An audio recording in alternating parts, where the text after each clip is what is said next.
second. I have an echo.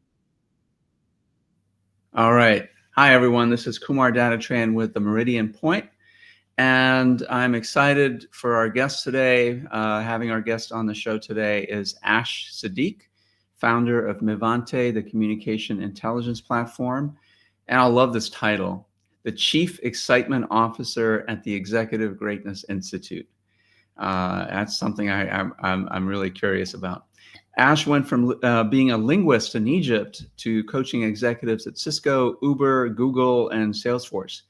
But he's not just another leadership coach. He's created an entirely new software category called communication intelligence that transforms everyday workplace communication into measurable business performance gains. What makes Ash perfect for our disruption-themed podcast is his belief that communication is the most underrated driver of business performance, and he's built both AI-powered coaching tools and technology platforms to prove it. So without further ado, let me welcome Ash to the stage. Hi, Ash. How are you doing? Hey Kumar, thank you for having me. Of course. Great to have you here.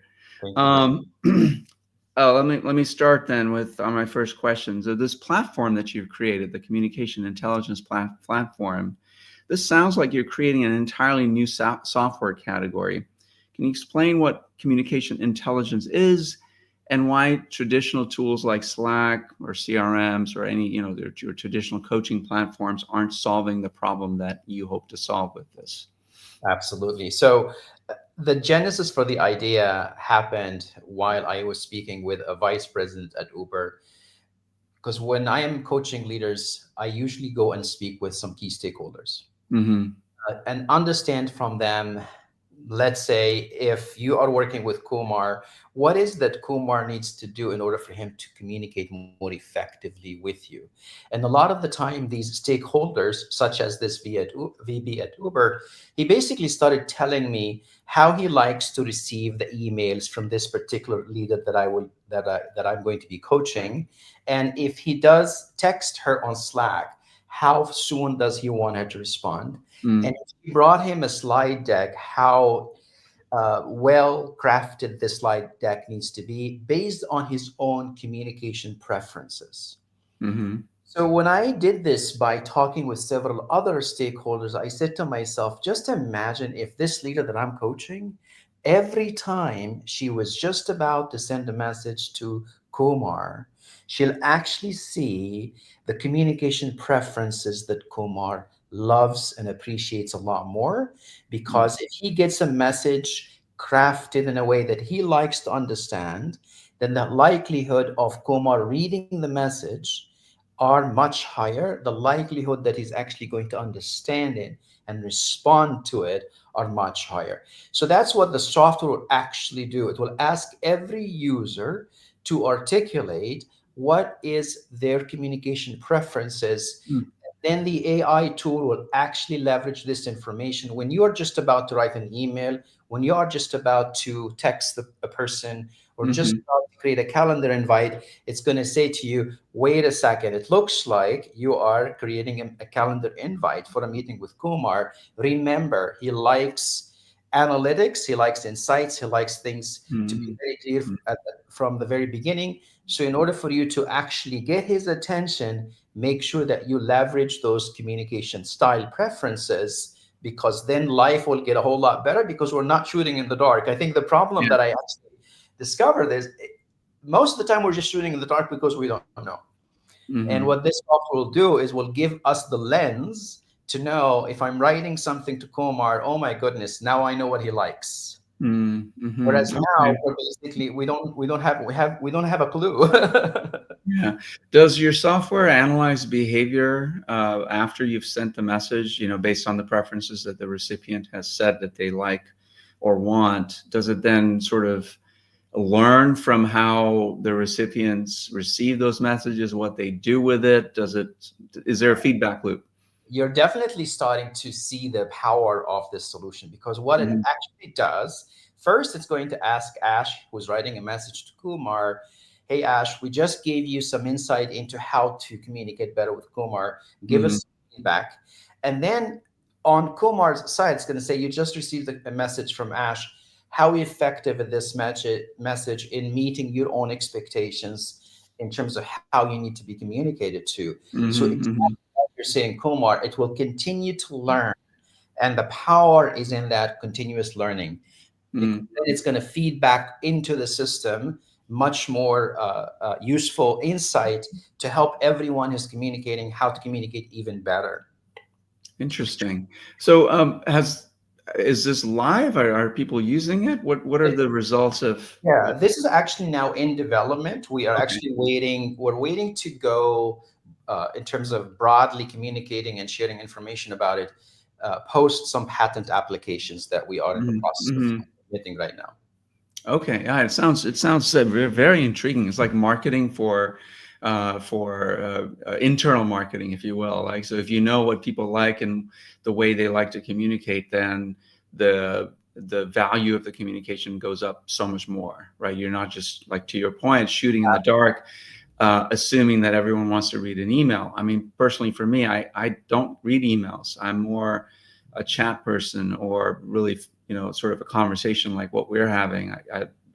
I will defer to conversations if it goes too many chat threads long or too many emails long. I prefer that, and I suppose the AI, as you give your preferences and as it learns about you, and others learn about your style, it will help them to communicate with you more effectively.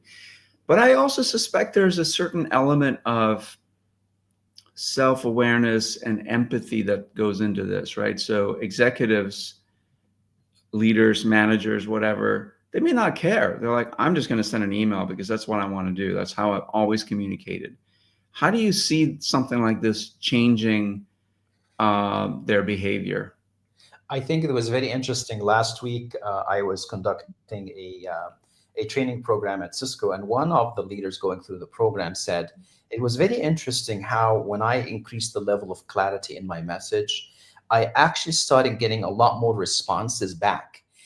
And that was a very insightful comment to make, because that essentially meant that if somebody gets a message that's not very clear, the chances of the recipient essentially looking at that message saying, oh my god, it's too much text, I'm not going to read it right now, and maybe a day goes by, maybe 2 days go by, and then the chance of someone actually forgetting that they haven't gotten back to you comes into the equation. So that essentially means that clarity will actually impact the velocity of how an organization functions. So as you're saying, I think as more people see the value of getting clear information to the other side, because that's really what matters. What matters more is the message going to land clearly with the audience, and is it also going to inspire them to take immediate action, or at a minimum some level of action very, very soon.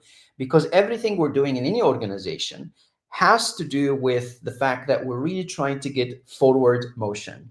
And if our communication generates forward motion, we are in luck, because that's exactly what we want. We want the project to successfully move forward. We want our product to come to market. We want the marketing campaign to go out and get launched. So all of those activities are dependent on how clear we are at every junction in that process. So the more we communicate clearly, the likelihood that our pace is going to be much better, our go to market, our time to benefit, all of those metrics that we talk about so much. It's very interesting how a lot of this hinges on how clearly and effectively we are communicating. That sounds very intriguing. I suppose even for those folks that are maybe less aware or less empathetic, just using this tool for a while might change their minds, right?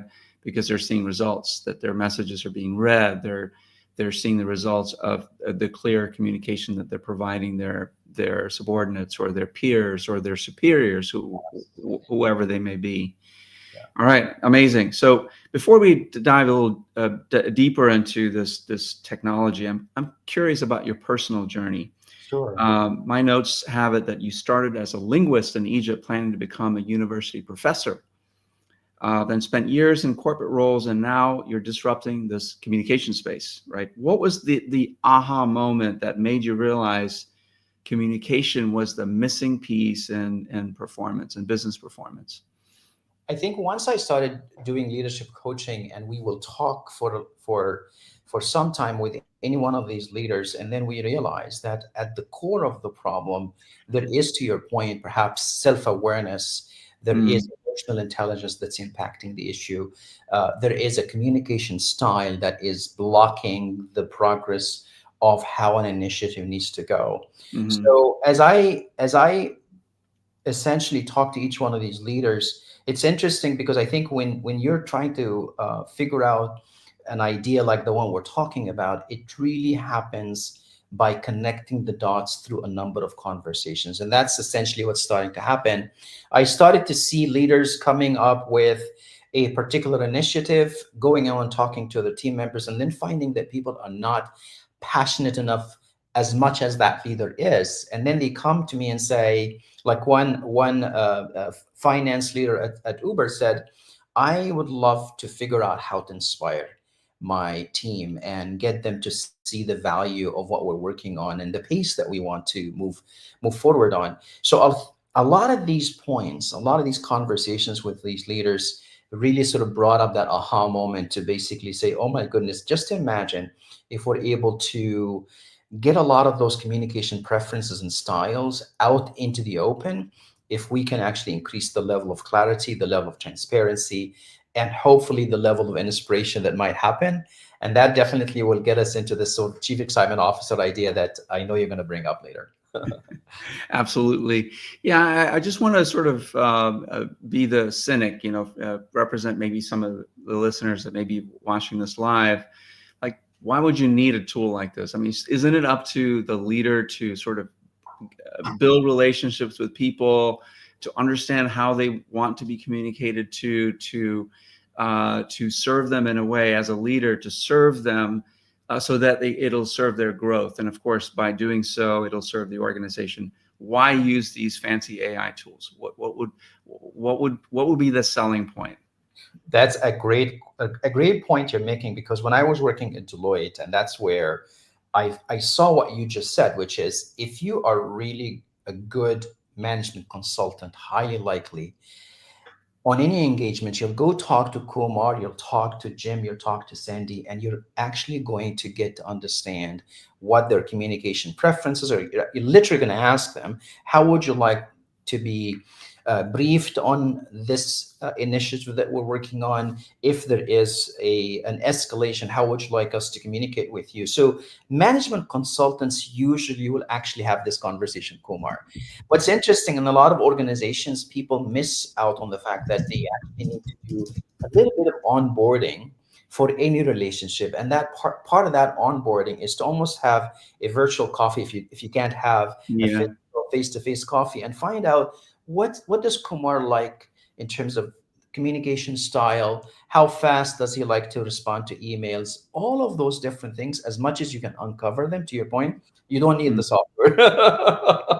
The problem now, the challenge of working remotely and having global organizations, a lot of the time we actually don't get a chance to sit together and say, hey Kumar, I really want to make sure that when I send you anything, I send it in a way that will make it much more consumable for you.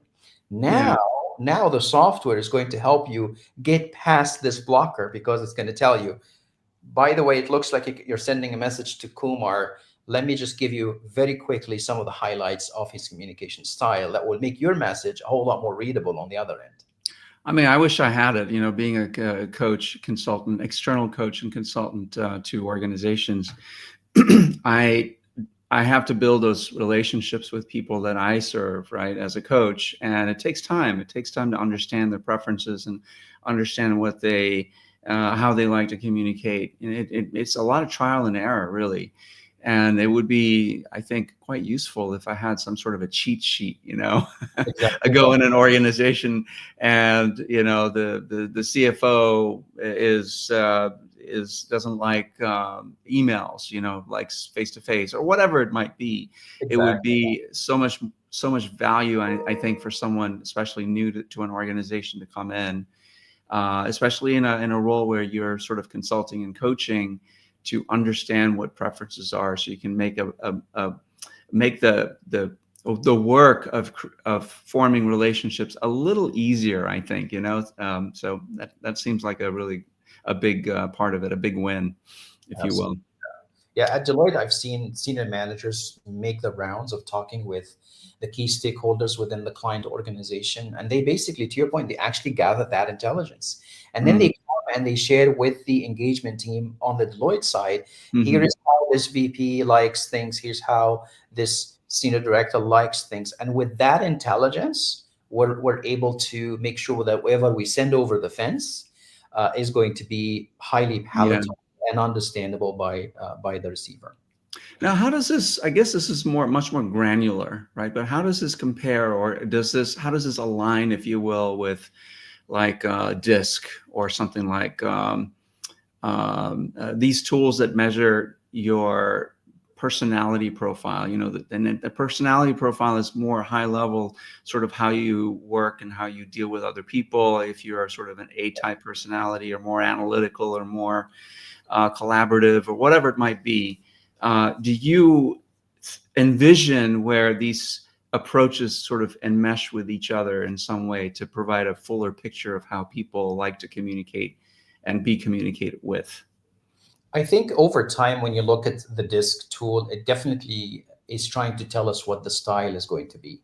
Hmm. The beauty of the software, then, it will actually give you at the moment of use. And that's the interesting thing is we have what we call ambient design that brings up that insight that you're looking for, which could be, again, in a disk assessment or other tools. In this case, it brings those insights for you at the moment of use. So when you are just about to communicate with this other individual, it basically then synthesizes and crystallizes how effectively you can communicate with them by putting that information up front for you. Because if we go have a workshop and every one of us does the disc assessment and then we have a discussion, I used to do this for the American Management Association, and we would do it in a workshop format and get everybody talking with each other about their different styles. But let's say we walk out of that conference room and we actually end up forgetting what those styles were.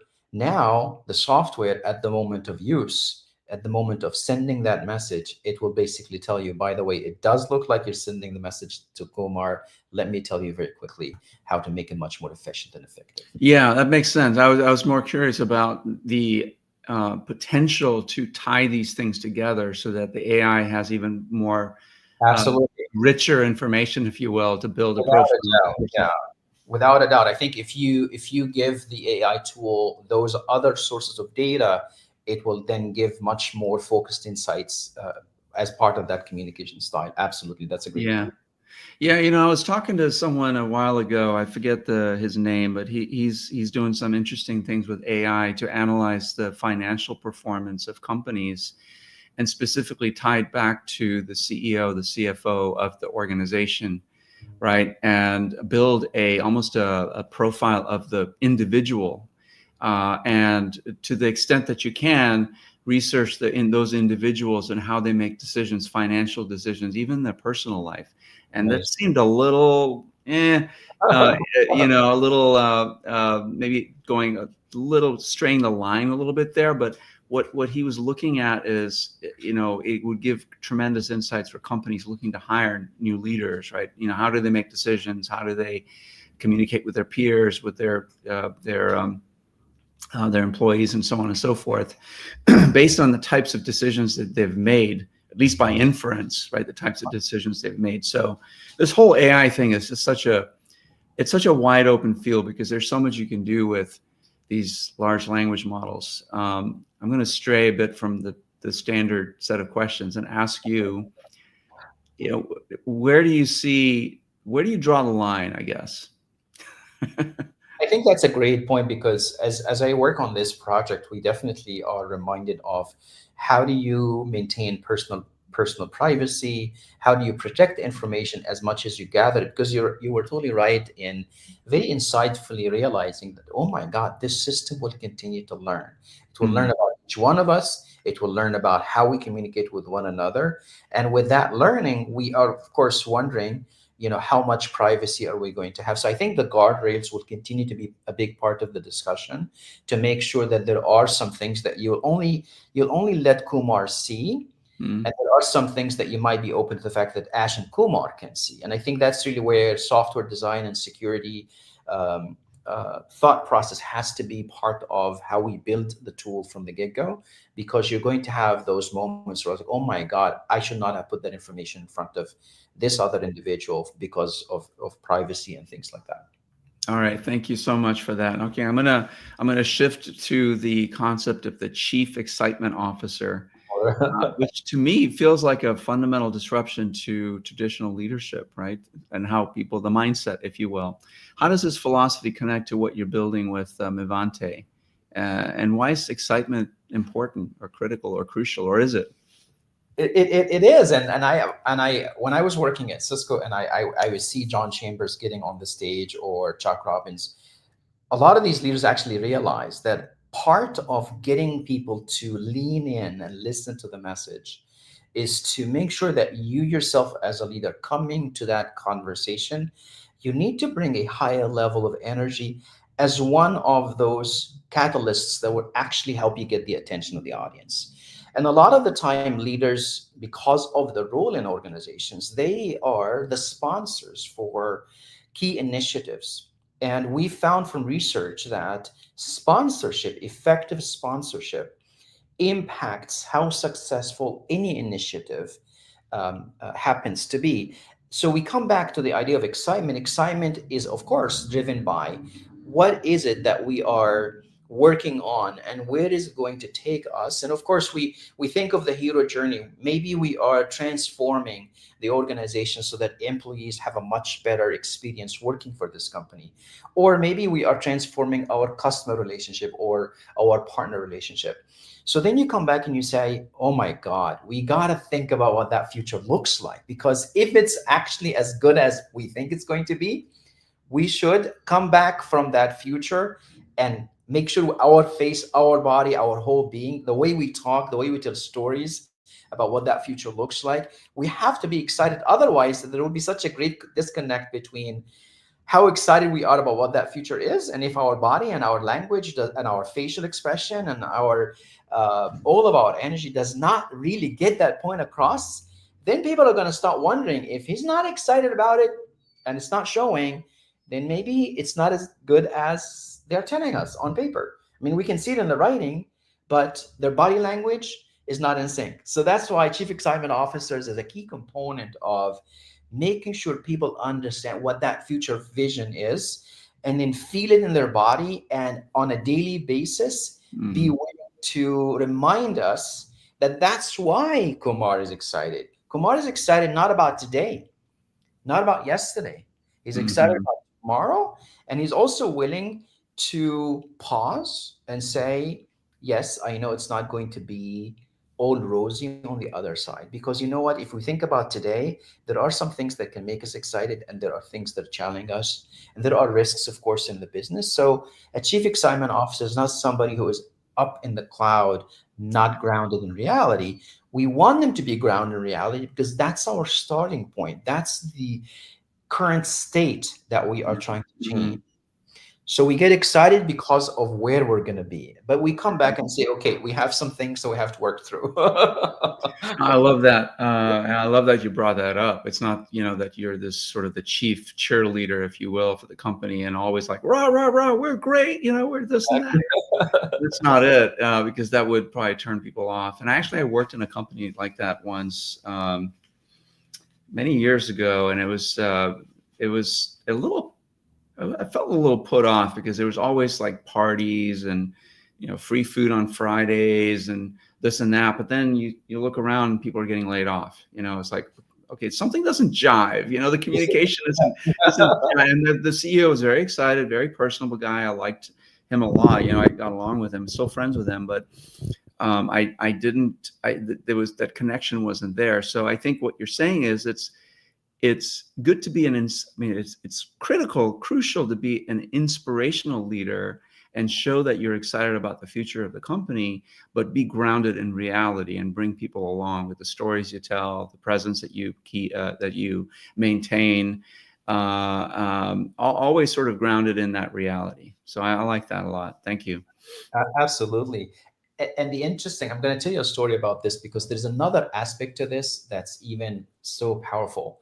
Recently, as I'm working on this Mivante software, we discovered this concept called organizational alpha.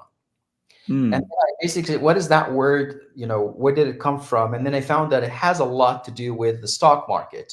And they hmm. basically said if the stock performs in line with the market, it's basically at a beta level. But if it does even better than the stock market, that's the alpha level. And the Hmm. same thing happens in organizations where companies could basically be just normal, they're doing fine, good enough, but there are organizations with the same number of people, the same money, and the same resources, they do much better. And Okay. that's what your point, inspiration is such a fascinating firepower for people because when they get so excited about where we're going, if you can get 5% more from them, if you can get 10% more from them, can you just imagine what it's Yeah, like? Somebody has a bit more desire than the other person. absolutely. And I think this ties in so keenly with the theme of this podcast, right? Disruption and innovation. So it's, in a way, it's disrupting your behaviors, right? How you, as a leader, how you lead and how you follow. Followership is just as important as leadership, in my opinion. That people are humble enough to follow others, even if they're not your superior by rank or anything, but they have a great idea. They have an inspirational, innovative idea, and so you are just as willing to follow as you are to lead when the time is appropriate for that. But I think that your point about the alpha companies, they are the way they are with the same number of people. There's maybe the same niche in the market, but they're outperforming their peers, and that's because that company is led by visionary leaders that understand how to servant lead their troops, if you will, how to gain engagement from the people, because the difference between the companies that do well and the ones that don't are employees that are more engaged, right? They're more engaged in the outcomes that are shared amongst all the people in that company, and creating a culture like that is not trivial. It's very hard. That's why Exactly. there's only a few alphas out there. Absolutely. No, great point. Engagement is a great point. I'm glad you brought it up. Yeah. All right. I wanted to keep moving. We're running a little long. This has been such a fascinating conversation. I wanted to talk to you about AI powered coaching. So this is we had a conversation about this, and you mentioned using tools like custom GPTs that you've built to help um, give leaders practical advice and feedback on things that they're doing, right? And you yourself are using it, I believe, That's to true. help you prepare for conversations that you have with your clients. Um, can you tell us a little bit more about that and your experience using these tools, and how you see the future? Absolutely. So definitely the idea or the ability that you can go to ChatGPT and create a custom GPT is absolutely amazing because in the case of a lot of the coaching that I'm doing with leaders at Cisco, we ended up realizing there is this concept of treatment of the conversation. I'm going to, let's say, give a talk at a conference. Do I Mhm. want to make this fun or do I want to make this very technical and I go into technical depth? So we made sure that the AI tool will actually remind this conference speaker of injecting stories in their session to make sure that the audience from the get-go first will actually connect with them and connect with the story, and then we use the story as a bridge over into the technical content. So what AI is helping us, it's helping us to very quickly do a little bit of sourcing of what those stories could be, and then we basically say, okay, now we have 5, 6 ideas. Which one of those ideas might actually work best for our situation? So that's one use case where we're making sure that storytelling becomes part of how we start these conference conversations. And then in a similar manner, when I'm working with leaders and let's say I'm trying to help them develop business storytelling ideas and conversation style, again, we can go to AI and say the leader is working on an initiative that has to do with, building AI and more efficiency in how they conduct their business. How can we help this leader develop stories that will also come across as relevant and more in line with this leader's personality and leadership style, that they can actually then take these stories and embed them into their conversations with their team. And hopefully, if we're lucky, they can also become that chief excitement officer that's excited Yeah. about the future of what it is that they're working on. So that's really where right now we're using it to help us build these stories or come up with Mhm. ideas to accelerate, hopefully, some of the impact of coaching that we're doing. Yeah, I love it. I love the way you're using these tools, AI tools. I like to call it augmenting your own intelligence, right? So you're sort of feeding it information to help you think about ways that you can be more effective in whatever role you play. So Absolutely. wonderful. All right, so we're going to go to some lightning round questions to close this out, and then I'm going to turn it over to you to see if there's anything I didn't ask you that you'd like to share.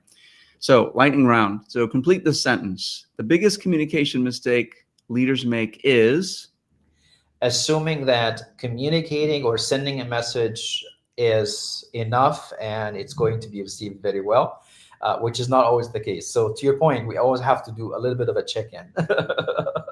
Very nice. Love it. All right. If you could fix one communication problem in every company tomorrow, what would that be? It would be what you and I talked about. Go and have conversations about communications. Basically, say, Ah, would like to receive information from me. I'm sending you this slide deck every Friday. Is it making it over the fence? Is it useful? Because sometimes they basically delete the email, and you may want to find out maybe there's something else that they won't delete and read. okay. Love it. Love it. What's the most underrated communication skill that drives business results? I think the most underrated communication skill is clarity. I think sometimes speak to impress. And what I advise on my clients is to focus more on the idea of speaking to persuade. Okay, to provide clarity. That's what you said, right? Provide clarity, because one gentleman at Rakuten in San Francisco, he would Yeah. use this flowery language that people could not Mm, understand, and his boss was basically saying to me, Ash, I want you to work with him. I want people to understand what he's saying, because the mhm. project is very critical. We need him to know that we already appreciate his intelligence and his degrees and his experience, but if he's not able to connect and give them clarity on what it is that he's working on, they cannot build on it and they cannot move forward. So that was very interesting, even for me to learn this idea that there are people who actually speak to impress, but what we want Yeah. to make sure we clarify the message and move the project forward. Yeah, I love that. All right, best book on communication that most leaders haven't read. The best book on communications. And if you don't have a quick answer, that's okay. We can include that later in the show notes. Yeah, I don't have a quick answer, but I would say anything by Tom Peters Okay. would get people really focused on how can you, as he would say, really excited. Yeah. Awesome. All right, Ash, what have I not asked you that you'd like to share with the audience? A book that I authored that I would recommend for the audience. May Okay. I share one? Sure. Yeah. So this is called the Strategic Leadership Mastery. It's a 90-day planner for effective leadership and growth. What this has is one of the most important leadership qualities that I very much recommend for all leaders, which is the quality of taking time to reflect. And Mm, what this planner does, it makes sure that each leader on a Friday afternoon will have a meeting with self. The mhm, most important aspect of that meeting is to reflect. And to your point, mhm. Komar, maybe it will actually get them thinking, I haven't spoken with Komar for a while. Maybe I need to schedule even a virtual coffee, building up that relationship a bit more and investing in the relationship capital. Sometimes it's the one catalyst that will help us Yeah. achieve a lot more. All right. Awesome. If you wouldn't mind sharing that link, and I'll make sure it gets in the show notes, and Absolutely. people have access to buy the book. Sounds amazing. Ash, it's been a pleasure having you on the show. I didn't ask a lot of the questions that I wanted to ask, but maybe if you're open to have you back on again and sort of probe into some of the other areas of My work that you're involved in. would be my pleasure, Omar. Thank you so much for having me. Of course, and we'll see you later. Thanks all for watching, and we'll see you in a week. Thank you. Bye bye.